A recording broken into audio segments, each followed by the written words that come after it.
السلام عليكم ورحمة الله تعالى وبركاته. من زاوية صغيرة في سوس خرجت دولة غادي تحكم المغرب كامل. مرحبا بكم في ريل جديد على تاريخ المغرب. غادي نمشيو للقرن السادس عشر الميلادي. المغرب في ذاك الوقيته كان عايش واحد الفترة اللي صعيبة. علاش؟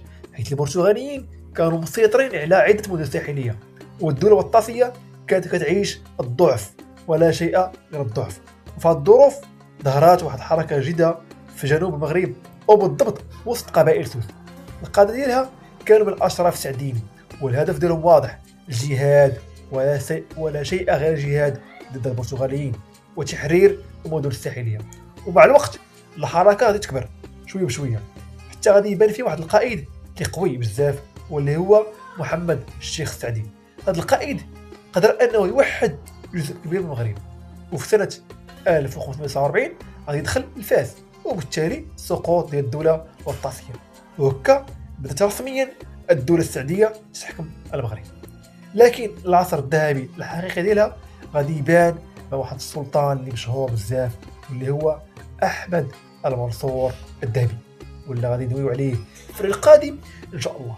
في العهد ديالو وصلت الدولة السعدية لأقصى قوة ديالها. أشهر إنجاز ديالها كان الفوز في معركة وادي المخازن، وحتى هي غادي يديروا عليها ريل. فهاد المعركة بالضبط انهزم الجيش البرتغالي، ومات الملك ديالهم سيباستيان.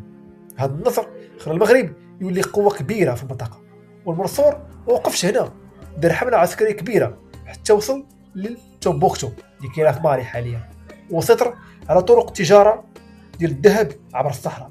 ولكن من بعد الوفاة ديالو سنة 1603 غادي تبدا المشاكل. الأمراء السعديين غادي يدخلوا في صراعات على الحكم، والبلاد غادي تقسم لعدة سلاطين.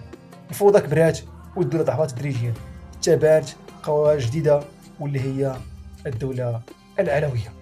إذا وصلت شي هنا دير لايك، خلي تعليق، وتابع الصفحة باش يوصلك كل جديد إن شاء الله. والسلام عليكم ورحمة الله.